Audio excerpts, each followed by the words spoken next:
Video में हम लोग पढ़ने वाले हैं ऐतिहासिक काल। ऐतिहासिक काल, इसको इंग्लिश में बोला जाए तो हिस्टोरिकल पीरियड को पढ़ने वाले हैं। इसका डिफिनेशन हम देखेंगे, यहाँ पे दिया गया है कि इसके बारे में लिखित स्रोत उपलब्ध हैं, यानी ऐतिहासिक काल का लिखित स्रोत उपलब्ध है और इसे पढ़ा भी जा सकता है। ठीक है, इसके अंतर्गत वैदिक काल से लेकर अभी तक का समय आता है। तो आपसे पूछा जा सकता है कि ऐतिहासिक काल का समय कहाँ से कहाँ तक है, तो वैदिक काल से लेकर जो अभी तक समय चल रहा है वहाँ तक को क्या बोलेंगे, ऐतिहासिक काल बोलेंगे। इंग्लिश में हिस्टोरिकल पीरियड बोला जा सकता है। ठीक है, और इसका जो है लिखित साक्ष्य अभी भी मौजूद है जिसको हम पढ़ भी सकते हैं। चलिए आगे इसको पढ़ेंगे। देखिए, इसको आपको पढ़ना है और इसी के फॉर्मेट में हमको इसको पूरा कंप्लीट समझना है। तो यहाँ पे देखिए, सबसे पहले इतिहास है। इतिहास को जानने के लिए क्या क्या स्रोत है, तो यहाँ पे सबसे पहला है पुरातात्विक स्रोत। पुरातात्विक स्रोत, उसके बाद विदेशी यात्रा, उसके बाद साहित्य। अब देखिए, पुरातात्विक को दो भागों में बांटा गया है, सिक्के और अभिलेख। सिक्के और अभिलेख के माध्यम से। अब यहाँ पे देखिए, साहित्य को भी दो भागों में बांटा गया है, धार्मिक और गैर धार्मिक। धार्मिक और गैर धार्मिक। अब यहाँ पे धार्मिक को तो भी दो भागों में बांटा गया है, ब्राह्मण और गैर ब्राह्मण। ब्राह्मण की बात किया जाए तो वेद हो जाता है, इसमें वेद पढ़ना है, उपवेद पढ़नी है, वेदांग, पुराण, उपनिषद और महाकाव्य। और गैर ब्राह्मण में पढ़ना है जैन धर्म को और बौद्ध धर्म को। ठीक है, तो ये आपको हम पूरा इस फॉर्मेट में पढ़ने वाले। तो चलिए आगे बढ़ते हैं। इसको आप समझ लीजिए, माइंडसेट बना लीजिए, इसी के माध्यम से हमको पढ़ना है। अब यहाँ पे देखिए, सबसे पहले पढ़ना क्या है, सॉरी रुक जाइए। ठीक है, अब यहाँ पे पढ़ना है कॉइन्स। कॉइन्स यानी सिक्के। तो सिक्के के अध्ययन, सिक्के के अध्ययन क्या कहलाता है, न्यूमेसेमेटिक्स। न्यूमेसेमेटिक्स कहलाता है। सिक्के के अध्ययन क्या कहलाता है, न्यूमेसेमेटिक्स। ये काफ़ी बार पूछे गए भी प्रश्न है, आपको याद रखना है। ठीक है, अब देखिए, इसको टू द पॉइंट आपको समझाने का प्रयास किया गया है। और आपको बता दें कि जो आप पढ़ रहे हैं ये खान सर का क्लास नोट है, जो कि काफ़ी परफेक्ट है अपने आप में और परिपूर्ण भी है। तो इसको अगर पढ़ लेते हैं पूरा, आपको हम पूरा जो है खान सर का नोट आपको प्रोवाइड करने वाले हैं वीडियो के माध्यम से, तो चैनल से जुड़े रहिए। तो पहला जो पॉइंट है, टेराकोटा का सिक्का मिट्टी का बना होता था। तो आपसे पूछा जा सकता है कि टेराकोटा का सिक्का किससे बना होता है, तो मिट्टी का बना हुआ होता था। और ये कहाँ चलता था, सिंधु सभ्यता में, सिंधु सभ्यता। ठीक है, नेक्स्ट है, मौर्य काल के समय आहत या पंचमार्क सिक्के का प्रयोग हुआ। आहत सिक्कों पर लिखावट नहीं होती थी, यानी आहत सिक्का जो होता था उस पर लिखावट नहीं होता था, केवल चित्र बने होते थे, केवल चित्र बने होते थे। और यह पहला धातु का सिक्का है। यह पहला धातु का क्या है, सिक्का भी है। ठीक है, याद रखिएगा। अगला पॉइंट जो है, पर्ण।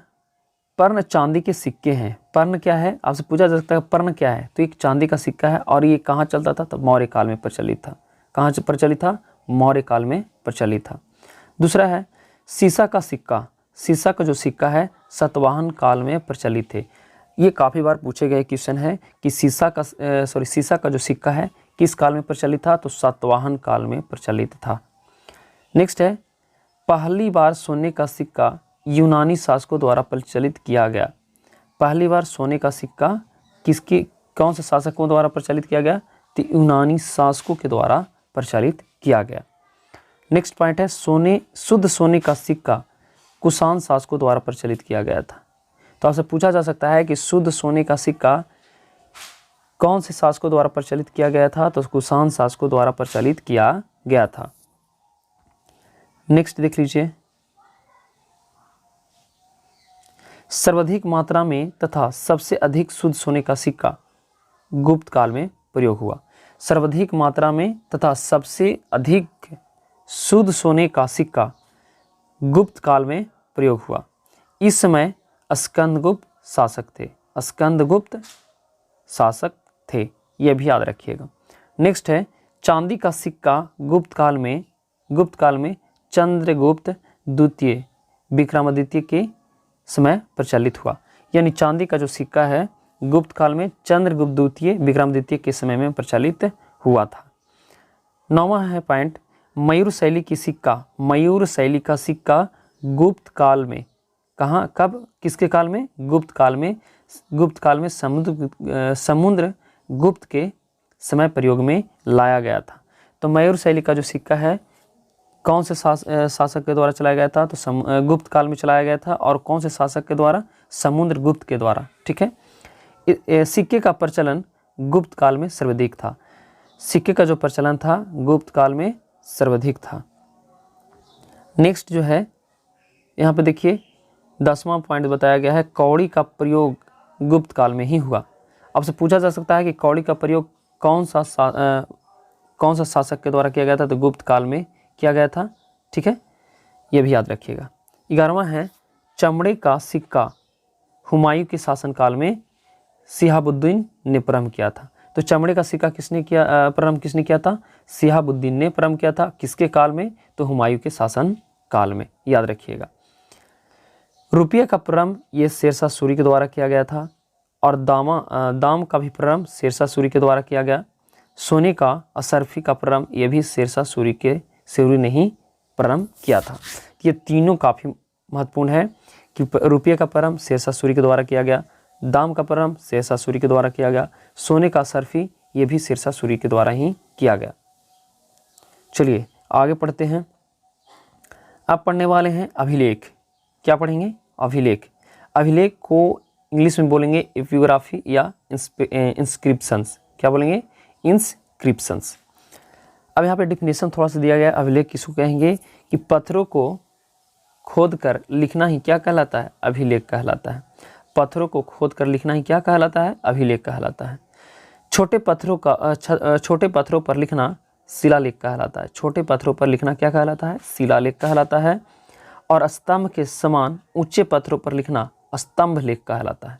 तो आप तीनों समझ सकते हैं कि पत्थरों को खोद कर लिखना ही अभिलेख कहलाता है, और छोटे पत्थरों पर लिखना शिलालेख कहलाता है, और स्तंभ के समान ऊंचे पत्थरों पर लिखना स्तंभ लेख कहलाता है, ठीक है।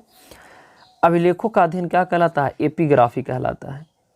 अभिलेखों का अध्ययन क्या कहलाता है, एपिग्राफी कहलाता है। तो ये आप ध्यान रखिएगा।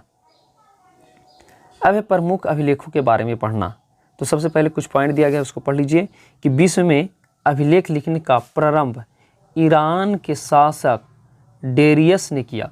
डेरियस ने किया, याद रखिएगा कि विश्व में अभिलेख लिखने का प्रारंभ ईरान के शासक डेरियस ने किया था।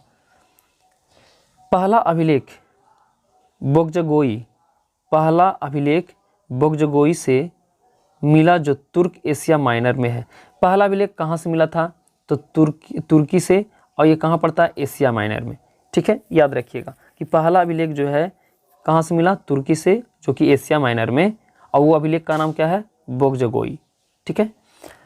अब पढ़ने वाले हैं अभिलेख, जो भारत में अभिलेख जो पढ़ते अभिलेख हैं उसके बारे में। तो सबसे पहले है हाथी गुफा अभिलेख। हाथी गुफा अभिलेख, तो हाथी गुफा अभिलेख कहाँ है, तो उड़ीसा में है। इसे कलिंग राजा खारवेल ने लिखा है। तो हाथी गुफा अभिलेख किसने लिखा, तो कलिंग का राजा खारवेल ने लिखा है। इसमें कलिंग युद्ध की चर्चा है। तो आपसे पूछा जा सकता है कि हाथी गुफा, या पूछा जा सकता है कि कलिंग युद्ध का चर्चा किस अभिलेख में है, तो हाथी गुफा अभिलेख में है, और ये कहाँ पड़ता है, उड़ीसा में पड़ता है, ठीक है। युद्ध के समय कलिंग का राजा नंदराज था। युद्ध के समय कलिंग का जो राजा था नंदराज था, ठीक है, जो कौन से वंश से था, तो गंग वंश से था, गंग वंश से था। दूसरा है एहोर अभिलेख, ये है राजस्थान में। एहोर अभिलेख कहाँ है, राजस्थान में है। और पुलकेशिन द्वितीय ने हर्षवर्धन पर विजय की चर्चा की है।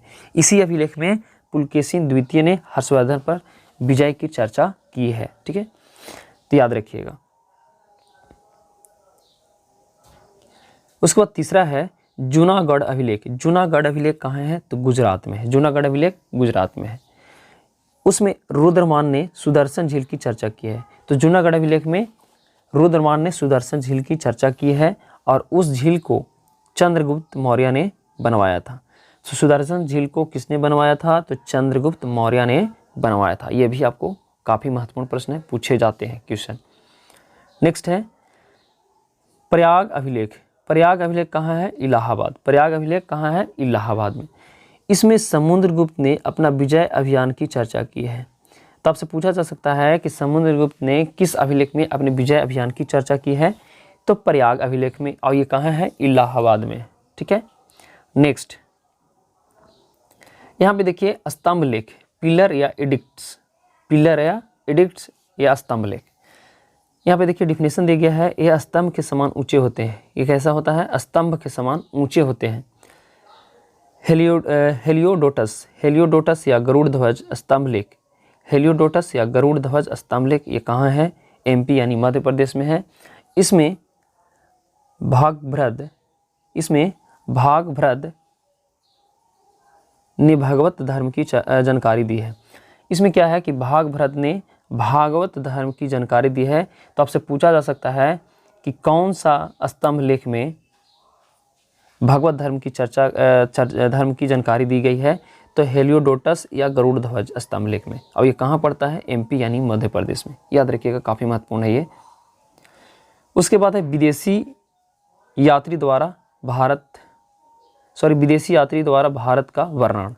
ये आपको पढ़ना है, जो कि काफ़ी महत्वपूर्ण है। ये काफ़ी एग्जामों में पूछे जा रहे हैं। आप लगा सकते हैं VVI या डबल स्टार, ये काफ़ी बार पूछे जाते हैं।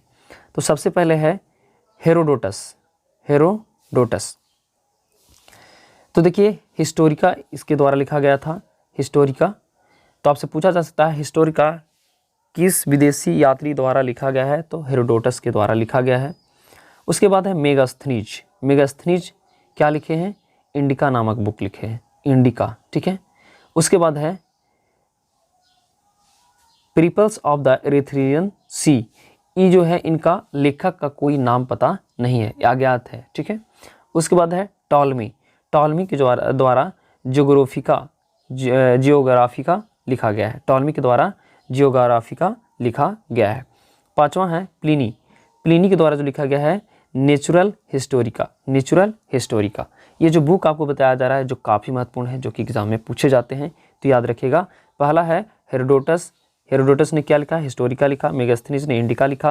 पीपल्स ऑफ द इरिथ्रियन सी, ये जो इनका लेखक कोई नाम पता नहीं है। टॉलमी, टॉलमी के द्वारा लिखा गया ज्योग्राफिका। प्लिनी के द्वारा नेचुरल हिस्टोरिका। अब अलबरूनी, अलबरूनी, अलबरूनी के द्वारा लिखा गया किताब उल हिंद या तहकीक ए हिंद, किताब उल हिंद या तहकीक ए हिंद। काफ़ी महत्वपूर्ण है, जो भी यहाँ पे बताया गया, जो भी सबसे ज़्यादा बार एग्जाम में अगर पूछे गए हैं तो यही सब पूछे गए हैं। मार्को पोलो, मार्को पोलो चीनी का यात्री था, चीन की यात्री था। आठवां है फाहियान, ये जो था कौन सा बुक लिखा? फोक यू की, ये चंद्रगुप्त द्वितीय के शासनकाल में आए थे। फाहियान चंद्रगुप्त द्वितीय के। हेनसांग, हेनसांग जो था ये CU की लिखे थे, बुक का नाम था CU की। और ये किसके काल में आए थे? हर्षवर्धन के शासन काल में। 10वां है तारानाथ, तारानाथ कैंग्यूर और तंग्यूर बुक लिखे हैं। ठीक है, ये शायद तिब्बत का है, तिब्बती, ये तिब्बती लेखक थे। ठीक है, यात्री थे जो भारत आए थे। नेक्स्ट है फाहियान के बारे में। अब देखिए जो भी आप पढ़े हैं उनके डिटेल्स आपको थोड़ा सा ब्रीफली पढ़ने के लिए मिलेगा। तो यहाँ पे देखिए सबसे पहले है फाहियान, फाहियान जो है कौन सा बुक लिखे थे? फोक यू की पुस्तक। यह चंद्रगुप्त द्वितीय या विक्रमादित्य, चंद्रगुप्त द्वितीय को ही विक्रमादित्य कहा जाता है, के बारे में आया था, के दरबार में आया था। समझ में आया? फाहियान जो है चंद्रगुप्त द्वितीय के दरबार में आया था और इसमें उस समय के भवन तथा कौड़ी की चर्चा की है। ठीक है, तो फाहियान जो अपने बुक में क्या क्या का चर्चा किया है, उस समय के जो भवन निर्माण थे उसके बारे में और कौड़ी के बारे में चर्चा किए हैं। उसके बाद है संगयुन, संयुंगन, संयुंगन जो है ये चीनी यात्री थे। इसने अपने 3 वर्ष की यात्रा में बौद्ध धर्म की प्राप्तियां एकत्रित की। इसने संयुंगन ने, चीनी यात्री थे, ये अपने 3 वर्ष की यात्रा भारत में आए थे और बौद्ध धर्म की प्राप्तियां एकत्रित करके ले गए थे। उसके बाद है ह्वेनसांग, ह्वेनसांग ये जो है CU की बुक लिखे और ये हर्षवर्धन के दरबार में आए थे। ठीक है, नेक्स्ट है इसने नालंदा विश्वविद्यालय में अध्ययन तथा अध्यापन दोनों किया। देखिए ये जो है हर्षवर्धन ह्वेनसांग जो थे, ये हर्षवर्धन के दरबार में आए थे और ह्वेनसांग जो थे नालंदा विश्वविद्यालय में क्या किए, अध्ययन भी किए और अध्यापन पढ़ाए भी, और इसे यात्रियों का राजकुमार भी कहते हैं। इसे यात्रियों का राजकुमार भी कहा जाता है, तो याद रखिएगा। फिर है इत्सांग। क्या है? इत्सांग। इत्सांग, सॉरी थोड़ा सा दूर जाइए, यहाँ पे देखिए इत्सांग। इत्सांग जो है यह भी एक चीनी यात्री था। यह त्रिपिटक की 400 प्रतियां यानी फोटोकॉपी अपने साथ चीन लेकर गया था। ठीक है, आपको बताना है कि त्रिपिटक कौन सा धर्म से संबंधित है। ठीक है, और ये त्रिपिटक का 400 प्राप्तियां जो था फोटोकॉपी अपने साथ लेकर चीन लेकर गया था। ठीक है, इत्सांग कहाँ का रहने वाला था? तो चीनी यात्री था। उसके बाद है इब्न बतूता। इब्न बतूता जो है मोरक्को का रहने वाला था। यह 7000 किलोमीटर की यात्रा करके मोहम्मद बिन तुगलक के दरबार में आया था। ठीक है, तो आपसे पूछा जा सकता है कि इब्न बतूता किसके दरबार में आया था? तो ये मोहम्मद बिन तुगलक के दरबार में आया था, और इसकी पुस्तक रिहल्ला है। इसके द्वारा जो लिखा गया पुस्तक है रिहल्ला है, जो कि काफ़ी बार एग्जाम में पूछा गया है।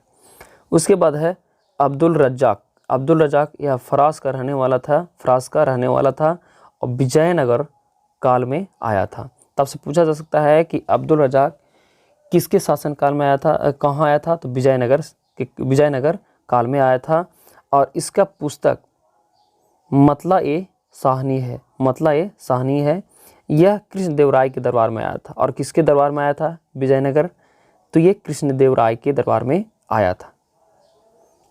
नेक्स्ट है फाहियान।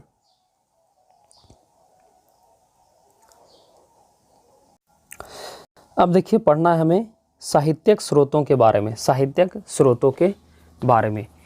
तो यहाँ पे देखिए बताया गया है कि लिखित स्रोत को साहित्यिक स्रोत कहते हैं। लिखित स्रोतों के क्या बोलते हैं? साहित्यिक स्रोत बोला जाता है। प्राचीन इतिहास की जानकारी का यह सबसे बड़ा स्रोत है। अगर प्राचीन इतिहास के बारे में अगर पढ़ें तो इसका स्रोत सबसे बड़ा स्रोत है, तो साहित्यिक स्रोत है। यहाँ दिया गया है गैर धार्मिक स्रोत, इसका संबंध किसी भी धर्म से नहीं रहता। उदाहरण के लिए आप पढ़ सकते हैं अर्थशास्त्र। ठीक है, अर्थशास्त्र जो लिखा गया है ये किसी भी धर्म से संबंधित नहीं है। ठीक है, उसके बाद है धार्मिक स्रोत, इसका संबंध किसी न किसी धर्म से रहता है। ठीक है, उसके बाद है गैर ब्राह्मण, वैसे स्रोत जिसका संबंध हिंदू धर्म से नहीं रहता उसे गैर ब्राह्मण कहते हैं। ठीक है, आगे देखिए जैन साहित्य, यह प्राकृतिक भाषा में मिले हैं। जैन साहित्य जो है किस भाषा में लिखा है? तो प्राकृतिक भाषा में लिखा है। इन्हें आगम कहते हैं। क्या बोलते हैं? आगम कहते हैं। उदाहरण के लिए 12 अंग, 12 उपंग, आचरंग सूत्र और भगवती सूत्र, कल्प सूत्र आदि पुराण, ये सब क्या है? जैन साहित्य है। ठीक है, उसके बाद बौद्ध साहित्य। बौद्ध साहित्य में जो है बौद्ध साहित्य पाली भाषा में लिखा गया है। तो यहाँ देखिएगा जैन साहित्य जो है प्राकृतिक भाषा में लिखा गया और बौद्ध साहित्य पाली भाषा में मिले हैं। जातक ग्रंथ में महात्मा बुद्ध के पूर्व जन्म यानी 200 कहानियाँ हैं। पूर्व जन्म को 200 कहानियाँ यहाँ पे मिलता है। किस ग्रंथ में? तो जातक ग्रंथ में।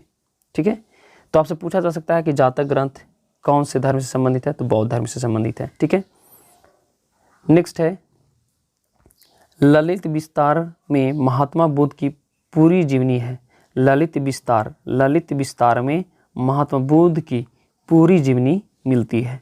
याद रखिएगा, सबसे पूछा जा सकता है कि किस में महात्मा बुद्ध की सारी पूरी जीवनी मिलती है? तो ललित विस्तार में। उसके बाद है अंगुत्तर निकाय। अंगुत्तर निकाय में 16 महाजनपदों की चर्चा है। तो अभी से पूछा जा सकता है कि किस ग्रंथ में या किस साहित्य में 16 महाजनपदों की चर्चा है? तो अंगुत्तर निकाय में। नेक्स्ट है बौद्ध धर्म की सबसे पवित्र पुस्तक त्रिपिटक है। आपसे पूछा जा सकता है कि बौद्ध धर्म की सबसे पवित्र पुस्तक कौन है? तो त्रिपिटक है, जो 3 पुस्तकों का समूह है। कितने पुस्तकों का समूह है? 3 पुस्तकों का। यहाँ पे दिया गया है सुत्त पिटक, यह सबसे बड़ा पिटक है। आपसे पूछा जा सकता है कि बौद्ध धर्म के सबसे बड़ा पिटक कौन है, तो सुत्त पिटक है। इसे बौद्ध धर्म का इंसाइक्लोपीडिया कहते हैं, ठीक है, याद रखिएगा। इंसाइक्लोपीडिया किसे कहा जाता है, तो सुत्त पिटक को ही कहा जाता है इंसाइक्लोपीडिया। उसके बाद है विनय पिटक। कौन है, विनय पिटक। विनय पिटक, विनय पिटक यह सबसे छोटा पिटक है, सबसे छोटा पिटक है। इसमें बौद्ध धर्म के प्रवेश की चर्चा है, बौद्ध धर्म की प्रवेश की चर्चा है। उसके बाद तीसरा जो है अभिधम्मा पिटक है। अभिधम्मा, इसमें महात्मा बुद्ध के दार्शनिक विचारों का चर्चा किया गया है। अभिधम्मा पिटक में